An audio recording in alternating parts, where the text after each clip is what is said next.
Sabe quando você cresce sonhando em fazer a diferença no mundo? Quando criança, eu sempre dizia para minha mãe que queria ser herói. Aos 22 anos, quando entrei para a polícia, senti que finalmente estava realizando esse sonho. Meu nome é Joaquim Fernandes. Hoje tenho 35 anos, mas naquela época eu era só um garoto cheio de vontade de mudar as coisas. Colocar a farda pela primeira vez foi um dos momentos mais emocionantes da minha vida. Eu lembro como meu pai chorou de orgulho quando me viu marchar na formatura. Eu me sentia invencível, como se nenhuma injustiça pudesse me abalar. E por muito tempo foi exatamente assim. Eu chegava cedo no quartel.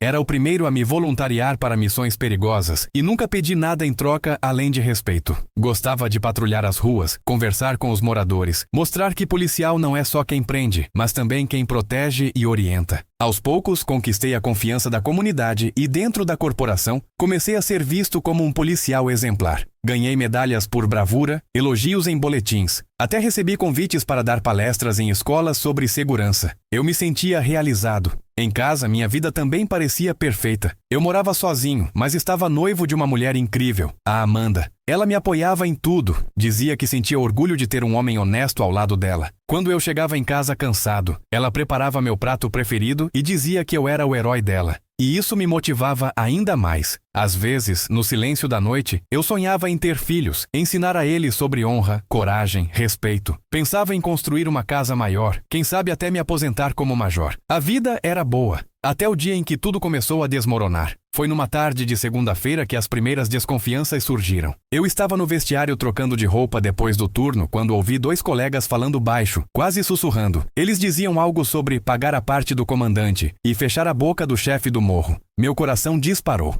Será que eu tinha entendido certo? Pensei em ignorar, afinal não queria arrumar confusão. Mas a ideia de que meus colegas poderiam estar se vendendo para o crime me corroía por dentro. Passei aquela noite em claro, pensando, e se for verdade, eu devo denunciar? E se eles descobrirem que fui eu? Nos dias seguintes, comecei a perceber coisas estranhas. Policiais com padrão de vida acima do salário, viagens caras, relógios de marca. Um deles apareceu com um carro 0 km e disse que tinha ganhado em um bolão, mas aquilo não me desceu. Então decidi fazer o que sempre achei ser o certo. Comecei a anotar horários, placas, guardar mensagens suspeitas. Não queria acreditar que meus próprios companheiros estavam se vendendo, mas as provas que eu juntava deixavam tudo mais claro. O problema é que, quanto mais eu descobria, mais eu via que aquilo não era coisa de meia dúzia de soldados. Havia algo muito maior. O esquema envolvia a alta cúpula do batalhão. E a cada evidência que surgia, eu sentia minha segurança desmoronar. Ainda assim, tomei coragem e procurei a corregedoria. Contei tudo, entreguei o que eu tinha. Eles agradeceram, disseram que iam investigar. Saí de lá aliviado, como se tivesse tirado um peso do peito, mas também morrendo de medo. A mudança foi quase imediata. Naquela mesma semana, colegas que costumavam me chamar para tomar café começaram a me evitar. Os sorrisos sumiram, os olhares ficaram frios. Eu chegava para trabalhar e sentia um silêncio constrangedor. Era como se eu fosse um inimigo infiltrado. O que mais me machucava era pensar que eu só queria o bem da corporação. Só queria que a polícia fosse o que eu sempre acreditei que ela deveria ser. Alguns dias depois, fui chamado pelo comandante. Quando entrei na sala dele, senti o ar pesado. Ele não levantou a cabeça quando eu entrei. Ficou folheando uns papéis enquanto eu ficava parado em posição de sentido. De repente ele levantou o olhar e disse com uma voz fria: "Você sabe o que fez?" Eu tentei explicar que só queria limpar o nome da polícia, mas ele me interrompeu e disse que eu estava cavando minha própria cova. Saí daquela sala tremendo. Foi naquele momento que entendi que eu não tinha mais amigos ali, só inimigos disfarçados. Naquela mesma noite, ao sair do quartel, fui surpreendido. 3 colegas que eu considerava irmãos me cercaram em um beco próximo. Um deles me empurrou contra a parede e antes que eu pudesse perguntar o que estava acontecendo, senti o primeiro soco no rosto. A dor explodiu como se minha cabeça fosse rachar ao meio. Depois vieram os chutes, socos, mais chutes. Enquanto eu tentava proteger meu rosto, ouvia eles gritarem que eu precisava aprender a não me meter onde não era chamado, que aquilo era só um aviso. Cada golpe doía mais do que o anterior. Mas mais do que a dor física, doía saber que eram meus colegas, meus irmãos de farda, que estavam me destruindo. Enquanto eu caía no chão, ouvi a frase que ficaria gravada para sempre na minha mente: "Se abrir a boca de novo, a próxima vez você não sai vivo." Mas eu ainda não sabia que o pior estava apenas começando. Eu acordei no hospital com o rosto inchado, Cada respiração ardia como se meus pulmões estivessem pegando fogo. Quando tentei mexer a perna, senti uma dor tão forte que quase apaguei de novo. O médico me disse que eu tinha várias fraturas pelo corpo, costelas trincadas e hematomas por todo lado. Passei 2 dias em estado de confusão, sem saber direito onde estava ou como tinha parado ali. Quando minha visão clareou, a primeira coisa que fiz foi olhar ao redor. Não tinha ninguém conhecido, nenhum colega da polícia, nem minha noiva. Eu me sentia completamente sozinho. A primeira visita que recebi foi inesperada. Um enfermeiro entrou com um envelope amarelado e deixou em cima da minha cama. Quando abri, minhas mãos começaram a tremer. Dentro havia apenas um bilhete escrito em letras tortas. Ou você some da polícia ou a próxima vai ser a última. Você decide. Meu coração quase parou. Eu queria acreditar que aquilo era só uma ameaça vazia, mas meu corpo todo ainda doía do aviso que já tinham me dado. Eu sabia que eles eram capazes de cumprir o que escreveram. Foi como se, ali, minha vida tivesse mudado para sempre. Nos dias seguintes, comecei a pensar em tudo que eu tinha construído e tudo que podia perder. Lembrei do orgulho dos meus pais, do sonho que carreguei desde criança, de cada medalha que conquistei. Cada lembrança me fazia chorar em silêncio. Durante as madrugadas no hospital, eu olhava para o teto e me perguntava: por que eu? Por que tentar fazer o certo me colocou nesse inferno? E você que está ouvindo minha história, já sentiu que o mundo te castigou justamente quando você tentou ser honesto? Já passou por algo assim? Escreve aí nos comentários de que cidade você está assistindo. Quero saber até onde minha história chega. Minha noiva Amanda apareceu só no 4º dia. Quando me viu, ela levou as mãos ao rosto, chorando desesperada. Eu tentei sorrir, mas doía até para movimentar a boca. Ela dizia que estava com medo, que minha vida não valia mais nada ali. Eu tentava acalmá-la, mas a verdade é que eu também estava apavorado.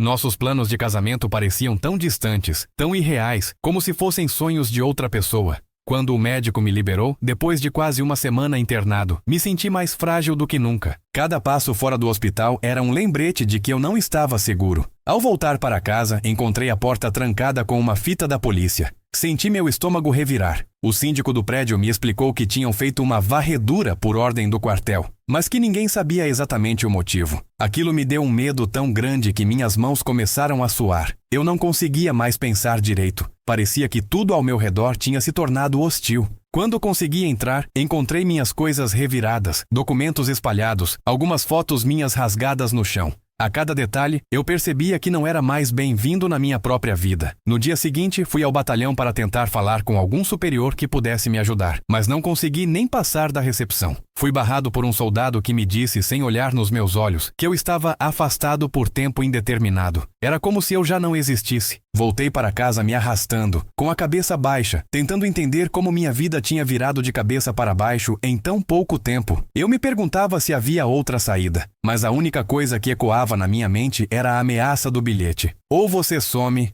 ou morre. Com medo de colocar Amanda em perigo, sugeri que ela ficasse um tempo na casa dos pais. Ela resistiu, mas acabou concordando. Quando a vi partir, com as malas na mão e o rosto coberto de lágrimas, senti que meu coração estava sendo arrancado do peito. O apartamento, antes cheio de risadas e planos para o futuro, virou um lugar silencioso, escuro, um túmulo de sonhos. As noites eram as piores. Eu acordava com pesadelos. Sentia que alguém estava me vigiando. Ouvia passos no corredor. Às vezes tinha certeza de que veria meus ex-colegas surgindo da escuridão para terminar o que começaram. A pressão psicológica foi destruindo cada pedacinho da minha sanidade. Comecei a beber para tentar esquecer, mas a bebida só me fazia afundar mais. Era como se cada gole me puxasse para um buraco mais fundo. Um dia tentei voltar a ligar para a corregedoria, mas ninguém atendia. Era como se eu tivesse sido completamente apagado do sistema. Minhas economias começaram a acabar. E os dias viraram um borrão de medo, dor e garrafas vazias espalhadas pelo chão. Já não conseguia mais sair de casa sem sentir pânico. Foi então que, desesperado, decidi pedir meu desligamento da corporação. Não queria mais ser policial. Ou melhor, não podia mais ser. Quando fui assinar os papéis, a sensação foi como morrer em vida. Lembro de olhar para a farda dobrada, limpa, que deixei sobre a mesa e pensar: tudo que sou, tudo que fui, acabou aqui. Saí do quartel com as mãos trêmulas, sentindo um vazio que nenhuma palavra consegue explicar. E mal sabia eu que a partir dali meu pesadelo só ia piorar. Depois que entreguei minha farda e assinei minha saída, eu pensei que pelo menos a perseguição acabaria. Mas a realidade foi muito mais cruel. Nos primeiros dias, eu fiquei trancado no apartamento, tentando encontrar algum rumo. Passei horas olhando para as paredes, lembrando do som do rádio da viatura, das sirenes, da sensação de estar em patrulha. Tudo aquilo parecia pertencer a outra vida, como se eu tivesse sido arrancado de um sonho para um pesadelo do qual não conseguia acordar. As contas começaram a chegar. Eu ainda tinha um pouco de dinheiro guardado, mas não demorou muito para ver minha reserva sumindo. As despesas do aluguel, condomínio, luz, cartão de crédito, cada boleto era um soco na cara, e a cada dia eu ficava mais isolado.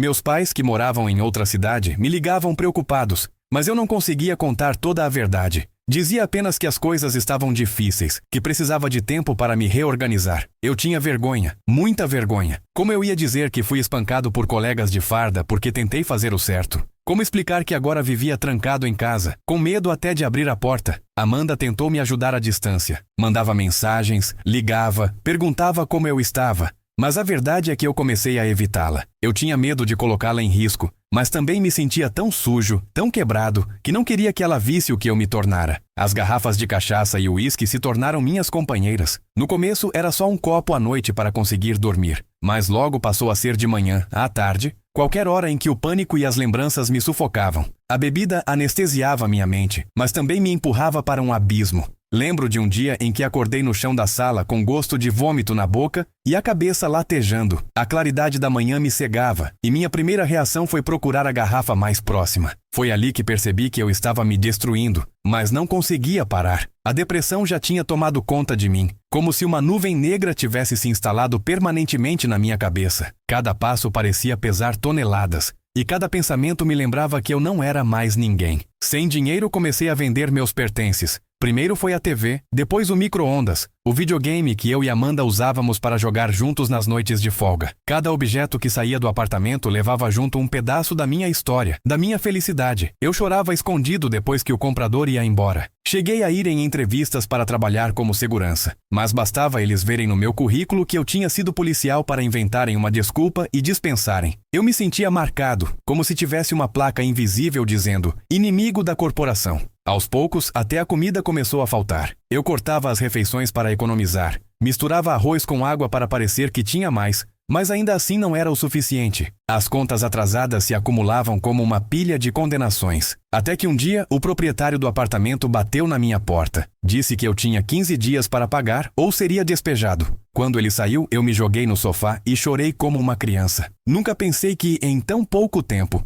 passaria de um policial premiado para um homem quebrado, sem esperança. Nesses momentos, a solidão era ensurdecedora. O silêncio do apartamento me deixava louco. Às vezes, ligava à TV só para ouvir alguma voz, mas acabava desligando porque qualquer notícia sobre polícia me fazia ter náuseas. Sonhava todas as noites com a surra, revivia cada chute, cada soco, acordava suando e tremendo. Comecei a pensar que a única saída seria acabar com tudo. Já não via futuro, não conseguia imaginar nada além daquele sofrimento interminável. Cheguei a ficar horas sentado no chão da cozinha, segurando uma faca, tentando encontrar coragem para me ferir. Mas alguma coisa, talvez o medo ou o restinho de amor que ainda tinha pela minha família, me impedia. Na última semana antes do despejo, a energia foi cortada. Passei as noites à luz de velas, ouvindo o som do vento bater nas janelas. Me sentia como um fantasma vagando por um lugar que não era mais meu. Quando o oficial de justiça chegou com a ordem de despejo, eu não tinha mais forças para lutar. Peguei uma mochila com poucas roupas e saí andando sem saber para onde ir. Cada passo na rua me fazia sentir menor,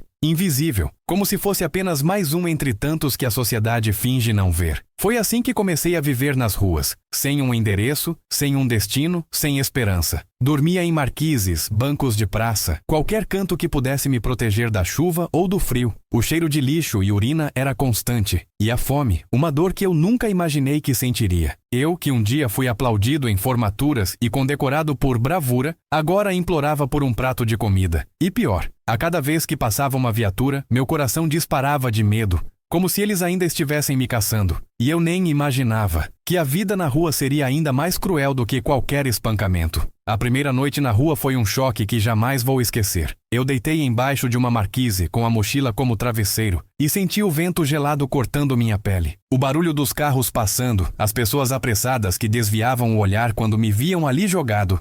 Tudo aquilo me fazia perceber que eu não era mais parte do mundo. Era como se eu tivesse me tornado invisível. Eu tentava fechar os olhos, mas cada barulho mais alto me fazia acordar em sobressalto, como se alguém fosse aparecer para me bater de novo. Os primeiros dias foram os mais difíceis. Eu não sabia onde conseguir comida, como conseguir um cobertor, para onde correr quando chovia. Andava pela cidade como um zumbi, com fome, frio e medo. A cada esquina encontrava outros moradores de rua, homens e mulheres que, como eu, tinham histórias que ninguém queria ouvir. Alguns deles me olhavam com desconfiança, outros me ofereciam pedaços de pão, como se soubessem exatamente o que eu estava sentindo. Foi ali que comecei a perceber que, na rua, a solidariedade existe, mas também a lei do mais forte. Certa noite, acordei com alguém mexendo na minha mochila. Era um homem magro, com olhar perdido, tentando roubar as poucas roupas que me restavam. Quando o confrontei, ele puxou uma faca e avançou. Entrei em pânico, mas meu instinto de policial falou mais alto.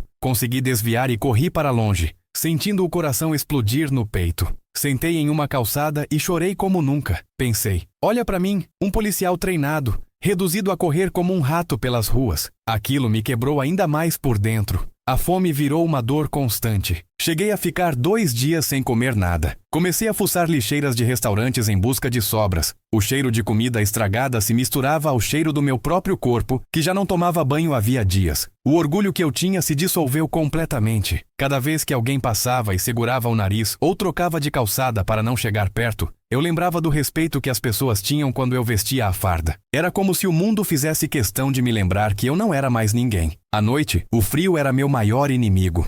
Usava jornais e papelão para tentar me proteger, mas mesmo assim, o vento parecia atravessar meus ossos. Dormir era quase impossível, e quando conseguia cochilar, acordava com dores no corpo e medo de ser atacado de novo. Às vezes, grupos de outros moradores de rua passavam gritando, brigando por espaço, e eu me encolhia para não ser notado. Já pensei muitas vezes que não ia acordar no dia seguinte. E para ser sincero, em alguns momentos, desejei mesmo não acordar. Durante o dia, eu perambulava pelos bairros mais movimentados, tentando pedir dinheiro ou comida. Me sentia humilhado cada vez que alguém desviava o olhar, como se eu fosse uma praga. Mas sabe o que mais doía? Era ver crianças me apontando e perguntando aos pais, por que aquele homem mora na rua? E os pais, constrangidos, apressando o passo sem responder. Eu pensava, se eles soubessem quem eu fui, se soubessem que eu já arrisquei minha vida para proteger crianças como essa. Mas a verdade é que ninguém quer saber quem você foi quando está sujo e pedindo esmola. Numa manhã, encontrei um antigo companheiro de batalhão andando de carro pelo centro. Quando ele me reconheceu, parou o carro, baixou o vidro e me olhou com um misto de surpresa e nojo. Eu quis pedir ajuda, mas antes que eu pudesse falar, ele disse, "Que fim de merda, hein, Joaquim?" E arrancou em alta velocidade. Aquilo me destruiu. Fiquei parado no meio da calçada, sentindo as lágrimas descerem enquanto os carros buzinavam para que eu saísse do caminho. Foi naquele dia que percebi que eu não tinha mais para onde correr. Mas, em meio a tanto sofrimento, comecei a perceber que a rua também tinha suas lições. Alguns moradores de rua me contaram suas histórias, e em cada uma delas havia algo em comum. Todos tinham sido descartados por alguém ou por alguma instituição que deveriam protegê-los. Percebi que muitos, assim como eu, tinham sido vítimas de situações que fugiam do controle. Uma doença, uma dívida, um erro. A cada conversa eu sentia que não estava sozinho, mesmo que estivéssemos todos perdidos. A noite que mais me marcou foi quando dividi um pedaço de pão com um senhor chamado Seu Mário, que vivia há mais de 10 anos nas ruas. Ele me olhou nos olhos e disse, "Filho, a gente só sobrevive aqui se tiver fé. Não importa no que você acredita, mas precisa ter algo para te manter de pé." Fiquei em silêncio, refletindo sobre aquelas palavras. Eu não tinha mais fé em nada. Não confiava nas pessoas, na justiça, nem em mim mesmo. Mas será que era isso que me faltava para continuar lutando? E foi nesse momento que percebi, talvez ainda existisse uma chance de me levantar, mas eu precisaria encontrar dentro de mim algo que eu tinha perdido há muito tempo. Os dias seguintes se tornaram uma rotina que parecia não ter fim. Acordava cedo, se é que conseguia dormir. Levantava do chão gelado e começava a andar. A cada passo minha mente se enchia de lembranças do passado. Dos dias de glória na polícia, dos risos com Amanda, dos almoços de domingo com meus pais. Esses flashes me machucavam mais do que qualquer chute que já levei. Eu tentava me apegar a eles como prova de que eu já fui alguém, mas, ao mesmo tempo, era como se cada lembrança me empurrasse mais fundo na lama. Comecei a frequentar filas de sopão oferecido por ONGs. Às vezes, esperava mais de 2 horas para comer um prato de arroz com salsicha. Mas aquilo se tornava o ponto alto do meu dia. Ver outros na mesma situação me fazia sentir menos sozinho, mas também mais desesperançoso, porque percebia que para muitos ali a rua não era temporária, era o destino final. Em alguns momentos pensava, será que é aqui que eu vou envelhecer, entre ratos, lixo e cheiro de esgoto? Certo dia, em um desses sopões, ouvi alguém contando que existia uma casa de acolhimento no outro lado da cidade. Passei horas andando para chegar lá, com os pés em carne viva. Quando enfim encontrei o portão, fui informado que as vagas estavam cheias e que eu deveria voltar no mês seguinte. Mês seguinte? Eu mal sabia se estaria vivo até a próxima semana. Saí dali tão desesperado que sentei na calçada e chorei alto, sem me importar com quem passava. Eu, que sempre mantive a postura de homem forte, não aguentava mais segurar a dor. A bebida continuava sendo minha muleta. Sempre dava um jeito de juntar moedas para comprar qualquer coisa alcoólica. Era meu único escape. Minha forma de esquecer que minha vida tinha se tornado uma sucessão de humilhações. Mas a cada garrafa, minha saúde piorava. Comecei a sentir dores no fígado, tonturas. Às vezes via tudo girar e desmaiava em calçadas imundas. Acordava cercado de lixo ou de pessoas que remexiam meus bolsos à procura de algum trocado. O pior era quando chovia. Nessas noites, me encolhia embaixo de marquises ou dentro de caixas de papelão. Sentia a água fria escorrer pelo meu corpo, a roupa colando na pele, e pensava em quantas vezes fiquei de serviço na chuva para proteger pessoas que nem sabiam meu nome. Agora eu estava ali, à mercê do clima, invisível, desprezado. Nessas horas, lembrava das palavras de seu Mário sobre ter fé. Mas era difícil acreditar em qualquer coisa quando o céu parecia desabar sobre minha cabeça. Em um desses dias de chuva, adormeci em frente a uma loja fechada e acordei com 2 seguranças me chutando para que eu saísse dali. Um deles gritou, "Vai procurar sua turma, vagabundo." Eu tentei explicar, mas eles não queriam ouvir. As palavras vagabundo e lixo ficaram ecoando na minha mente. Fui mancando para outra rua, me perguntando, será que é isso que sou agora? Um vagabundo? Um lixo? E se você estivesse no meu lugar, como se sentiria ouvindo essas palavras todos os dias? Algumas pessoas, no entanto, ainda me surpreendiam. Uma senhora que passava frequentemente pelo local onde eu dormia começou a me trazer café quente e pão. Ela me perguntava como eu estava e pela primeira vez em muito tempo eu sentia que alguém realmente se importava. Mas também tinha medo de me apegar. Afinal, tudo que eu amava até então havia me sido arrancado. Eu agradecia com a voz embargada, e ela sempre dizia, "Você precisa de ajuda, filho. Promete que vai procurar?" Prometer era fácil, mas cada tentativa de buscar ajuda esbarrava em portas fechadas. Não tinha documentos, sem eles não podia acessar programas sociais ou serviços médicos. Sem endereço fixo não conseguia nem abrir uma conta bancária ou conseguir trabalho. Era um labirinto sem saída, um sistema que empurrava quem caiu para nunca mais levantar. Em alguns momentos, comecei a pensar que a única solução seria aceitar meu destino na rua. Viver de esmolas até o corpo não aguentar mais. Nesse período, meu corpo foi se deteriorando. Peguei infecção na pele por causa dos ferimentos abertos que não consegui tratar. O cheiro do meu próprio corpo me enojava, mas eu não tinha como me limpar. Quando conseguia entrar em banheiros públicos, as pessoas me enxotavam com nojo. Cada vez que olhava meu reflexo em vitrines ou vidros de carros, via um homem que não reconhecia mais. Barba desgrenhada, olhos fundos, roupas rasgadas, cheiro insuportável. Um dia sentei na calçada e observei o movimento da cidade. As pessoas passavam apressadas, falando ao celular, rindo, vivendo suas vidas. Eu me perguntei quantas delas um dia tiveram medo de perder tudo. Quantas entenderiam o que é ver sua dignidade escorrer pelos dedos? Se você chegou até aqui ouvindo minha história, me conta de que cidade você está assistindo.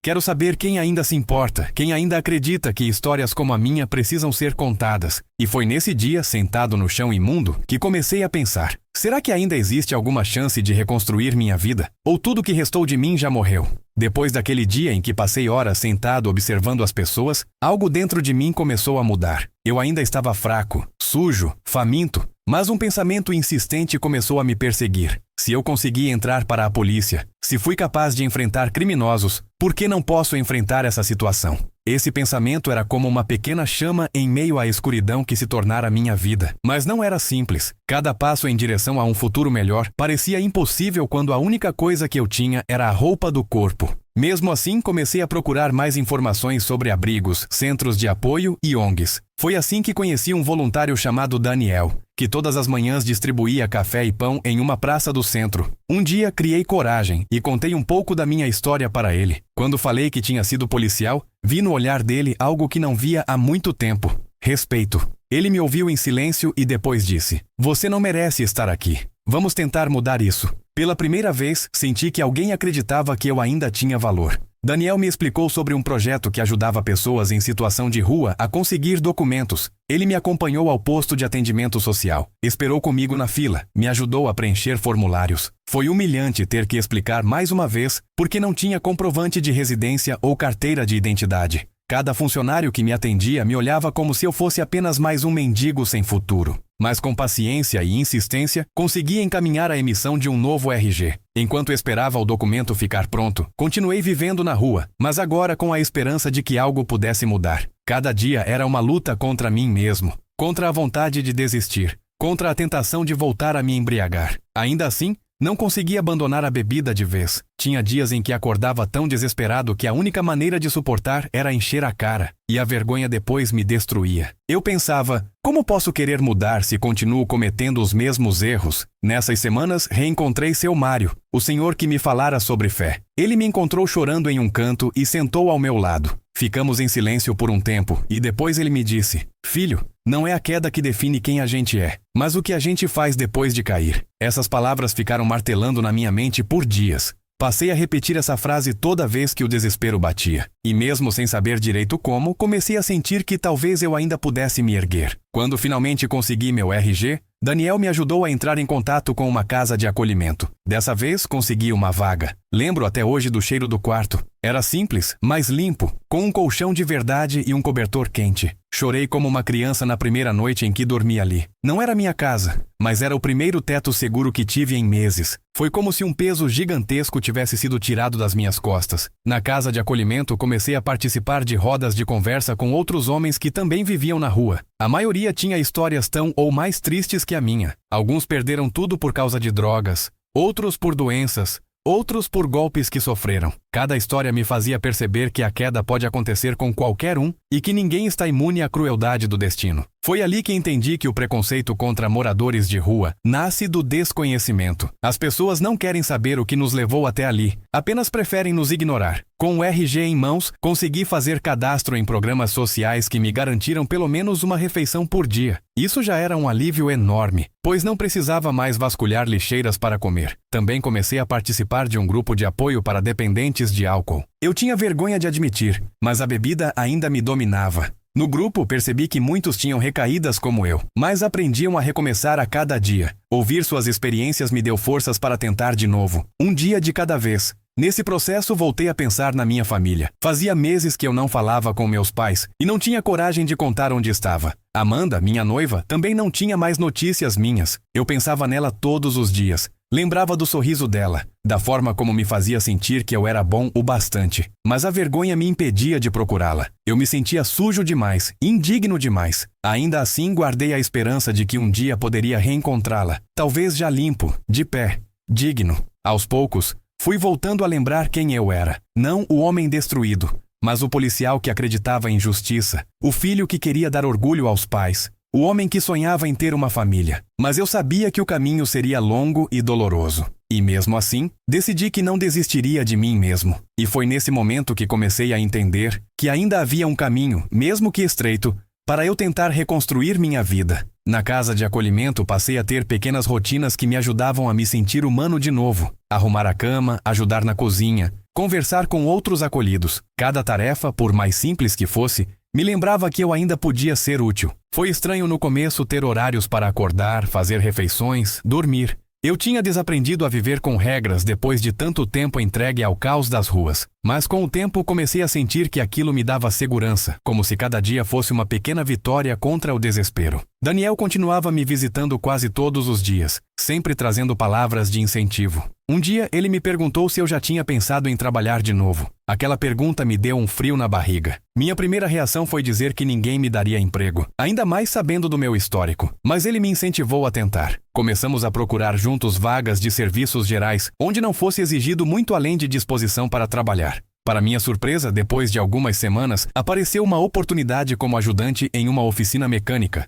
O salário era baixo, mas, para mim, significava mais que dinheiro. Era um passo para retomar minha dignidade. No primeiro dia na oficina, acordei antes do sol nascer. Estava tão nervoso que mal consegui comer. Quando cheguei lá, o cheiro de óleo e graxa me trouxe lembranças das viaturas que eu limpava no quartel quando era novato. Me apresentei ao dono, seu Alfredo, um senhor de fala calma e olhar desconfiado. Ele deixou claro que me daria uma chance, mas que dependia de mim aproveitá-la. Passei o dia carregando peças, organizando ferramentas, limpando o chão. No fim do expediente estava exausto, mas pela primeira vez em muito tempo senti orgulho de mim mesmo. Naquela noite voltei para o abrigo com um sorriso que não tinha aparecido no meu rosto havia meses. Alguns acolhidos perguntaram como foi, e eu contei cheio de entusiasmo. Muitos deles ficaram felizes por mim, outros ficaram calados, talvez por inveja ou descrença. Entendi ali que cada um tem seu tempo e sua batalha. Não era fácil para ninguém, mas saber que eu tinha dado o primeiro passo reacendeu em mim a esperança de que minha história poderia ter outro final. Com o primeiro pagamento, comprei roupas novas em um bazar beneficente. Escolhi uma calça jeans, 2 camisetas e um par de tênis. Quando vesti aquelas roupas limpas, senti que estava deixando para trás a casca do homem sujo e derrotado que eu havia me tornado.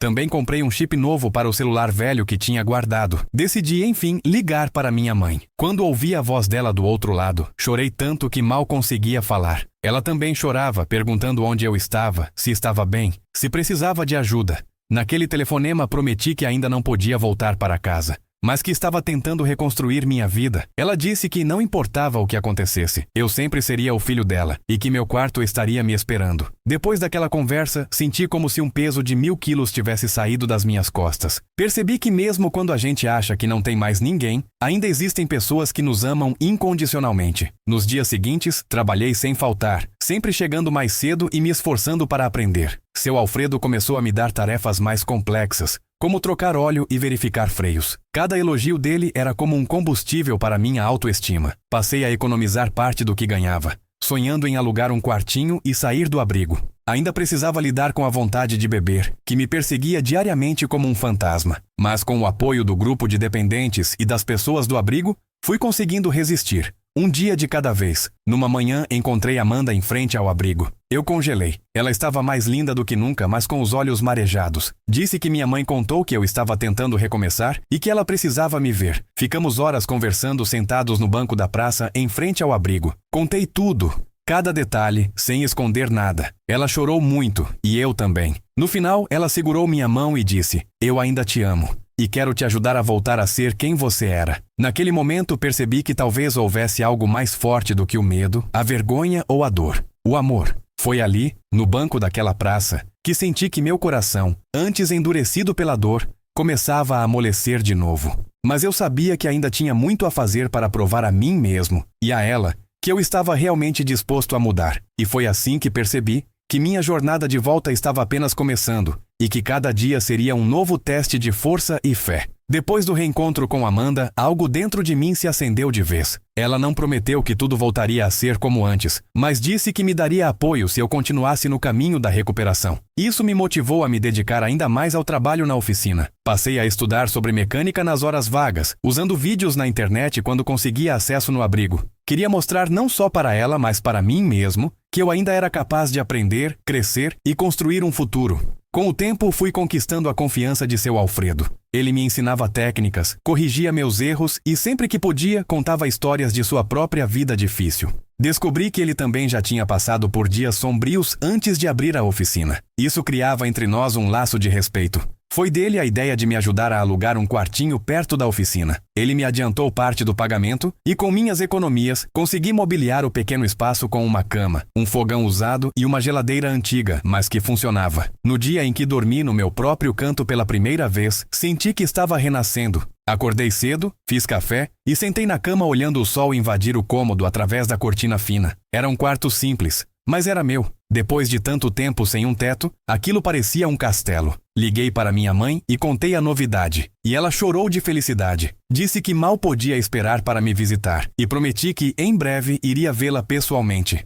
Aos poucos, comecei a reconstruir também a relação com Amanda. Ela me visitava nos finais de semana, trazia comida caseira, e juntos fazíamos planos para o futuro. Ainda havia desconfiança, claro, e eu entendia. Ela tinha visto meu pior momento e sabia dos riscos de uma recaída. Mas cada gesto dela era como um remédio para minha alma doente. Era estranho pensar que, depois de tanto sofrimento, eu ainda podia sentir alegria em coisas simples como cozinhar juntos ou dar risada lembrando dos velhos tempos. No grupo de apoio, passei a compartilhar minha história, não só como desabafo, mas como incentivo para outros que estavam começando o processo de reabilitação. Alguns me olhavam com esperança nos olhos, como se minha história fosse prova de que havia saída. Passei a receber convites para contar meu relato em eventos de ONGs e igrejas que trabalhavam com moradores de rua. Cada vez que falava, me sentia mais forte, mais seguro, como se reafirmasse a cada palavra. Eu consegui sobreviver. E se você está ouvindo minha história até aqui, saiba que quero que você reflita comigo. Quantas vezes você já julgou alguém na rua sem saber a história por trás? Quantas vezes desviou o olhar, sem imaginar que aquela pessoa poderia ter sido seu vizinho, seu amigo ou até você mesmo em outra circunstância? Escreva nos comentários o que você pensa sobre isso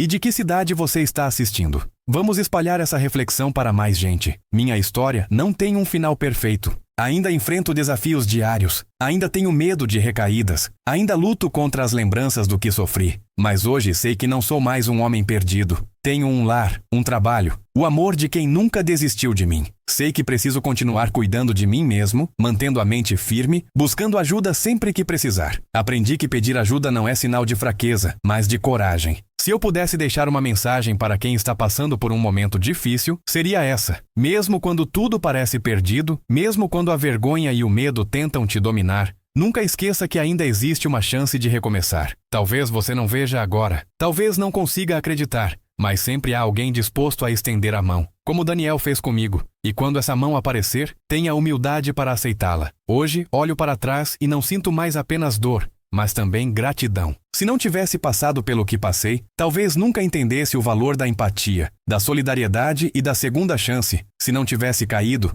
talvez nunca soubesse a força que existe dentro de mim. E se minha história puder ajudar pelo menos uma pessoa a não desistir, então tudo isso terá valido a pena. E se você gostou dessa história e quer ouvir mais relatos reais como o meu, se inscreva no canal e compartilhe esse vídeo. Juntos, podemos dar voz a quem vive nas sombras da sociedade e mostrar que toda história merece ser ouvida. Porque, no fim das contas, a maior lição que aprendi é que a vida pode nos derrubar, mas nunca vai nos definir. Quem define quem somos, somos nós mesmos. Cada dia, cada escolha, cada recomeço.